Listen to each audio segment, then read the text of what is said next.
फिरोजाबाद में एक 30 वर्षीय सहायक अध्यापिका की संदिग्ध परिस्थितियों में मौत हो गई, जिससे इलाके में सनसनी फैल गई। मृतका की पहचान सोनी पत्नी शिव किशोर दीक्षित के रूप में हुई है। उनका मायका थाना मटसेना क्षेत्र के वजीरपुर आनंदीपुर में है, जबकि ससुराल इटावा के जसवंत नगर में है। परिजनों के अनुसार सोनी परिषदीय विद्यालय में सहायक अध्यापिका के पद पर कार्यरत थी। उनकी शादी वर्ष 2022 में हुई थी। मायका पक्ष ने आरोप लगाया कि शादी के बाद से ही उन्हें संतान न होने के कारण मानसिक रूप से प्रताड़ित किया जा रहा था। मायके वालों का यह भी आरोप है कि ससुराल पक्ष उन्हें साया बताकर पापाओं के पास ले जाता था और उन पर तरह तरह के दबाव बनाता था।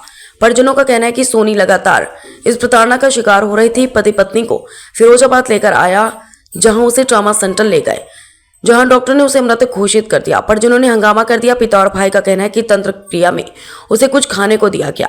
मृत्यु होने पर उसे आत्महत्या दर्शाने के लिए गले पर निशान बना दिए। घटना की सूचना मिलते ही पुलिस मौके पर पहुंची। पुलिस ने शव को कब्जे में लेकर पोस्टमार्टम के लिए भेज दिया है। मां के पक्ष ने ससुराल जनों के खिलाफ कड़ी कार्रवाई की मांग की है।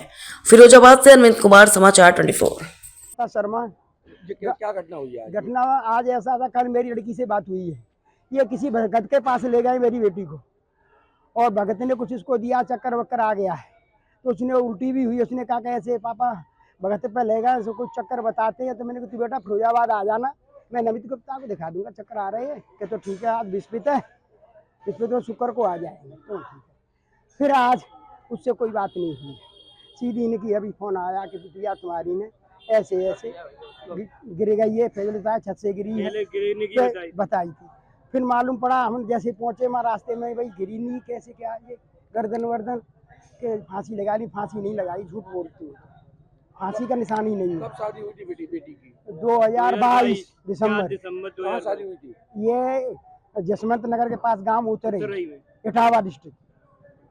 बच्चे भी है? नहीं, कोई बच्चा नहीं। नहीं। इनके घर वाले चल रहा था। इनके मैं नाम क्या? और शिव कुमार कनुआ मेरा नाम है। मैं कहना चाहूँगा, मेरी बहन बहुत खुश मिजाज लड़की थी, सरकारी मास्टर नहीं थी, और बहुत मतलब मेरे संग रहती थी, हमेशा खुशी की बातें करती थी। लेकिन इनके घर वाले, जहाँ शादी हुई थी, वो घर वाले इसको मानसिक उत्पीड़न करते थे, बहुत उत्पीड़न करते थे इसका, जिस वजह से उसको गलत बातें बताते थे। उसे कहते थे कि पुत्र में भूत है या प्रेत है, मतलब गलत प्रोपेगेंडा करते थे। लेकिन मैं फिर भी एक बार कहूँगा, इनका जो हस्बैंड है वो थोड़ी सपोर्टिव थे, और हस्बैंड के ऊपर ही इनकी शादी करी गई थी। हमने इनके घर वालों को तो पता नहीं था कैसे थे, लेकिन हस्बैंड इनके जो थे। बहन के साथ क्या हुआ? मेरी बहन के संग उन्हें मेरे जो मुझे ऐसा लगता है कि उसको बिल्कुल पहले या तो उसने कुछ गलत कोई दिया गया, उसके बाद उसको मरने के बाद उसको एक फांसी की तरह उसको निशान बनाए गए जानबूझकर, जिससे कि ये उस पे हो सके कि चेंज कर रहे हैं कभी, और ये दिखाने के लिए हमारी बहन ने फांसी लगाई है। लेकिन मुझे ऐसा लगता है कि फांसी लगाई नहीं है, फांसी घर वालों ने किसी न किसी तरीके से कैसे लगवाई है, खुद उन्होंने ही मारा। मेरे बिल्कुल सभी ससुराल के जितने भी सदस्य हैं, उन सब ने मिलकर कोई ना कोई प्लान किया है। अब ये सब बाद में पता लगेगा क्या हुआ। ये सब आपका ही विषय है कि आप इसको कैसे पता लगाएंगे।